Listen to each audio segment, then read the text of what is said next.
আসসালামু আলাইকুম। আশা করি প্রত্যেকে ভালো আছেন। আজকে আমরা জানব যে হাতে থাকা স্মার্টফোনটি দিয়ে কিভাবে এসএসসির ফলাফল জানতে হয়। তো চলো শুরু করা যাক।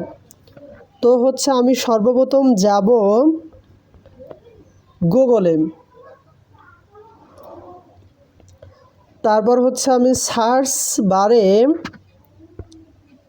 লিখব এসএসসি রেজাল্ট, এর উপর ক্লিক করব।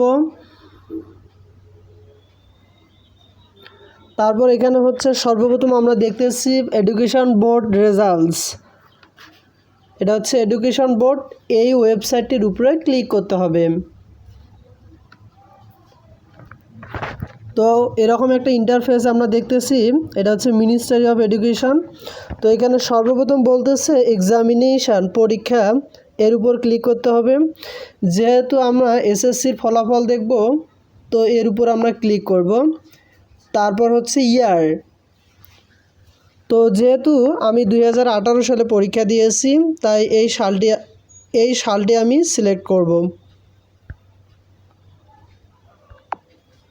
তারপরে বোর্ড আমাদের দিনাজপুর বোর্ড, এই বোর্ডটা আমি সিলেক্ট করব। তারপর এখানে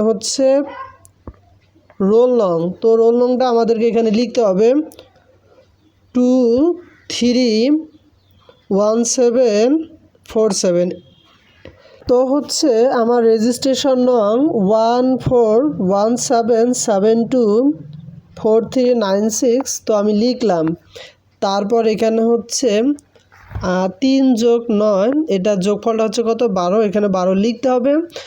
দেন আমি সাবমিট বাটনে ক্লিক করব। তো এই আমার এসএসসির ফলাফল 3.77। তো ভিডিওটি আপনাদেরকে ভালো লাগলে like, comment, share and subscribe.